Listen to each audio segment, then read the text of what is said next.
வாங்க இன்னைக்கு சவ் கூட்டு எப்படி செய்யறதுன்னு பார்க்கலாம். அதுக்கு தேவையான பொருள் ஒரு தோல் சீவிட்டு கட் பண்ணி வச்சிருக்கேன்.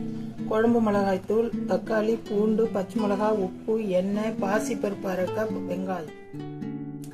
கொஞ்சம் கடுகு போட்டுக்கலாங்க.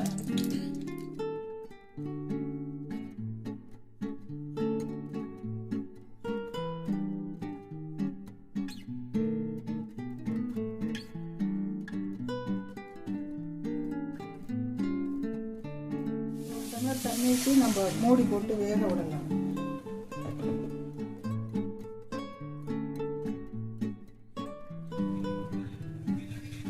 பாருங்க, இப்போ நல்லா வெந்துடுச்சு.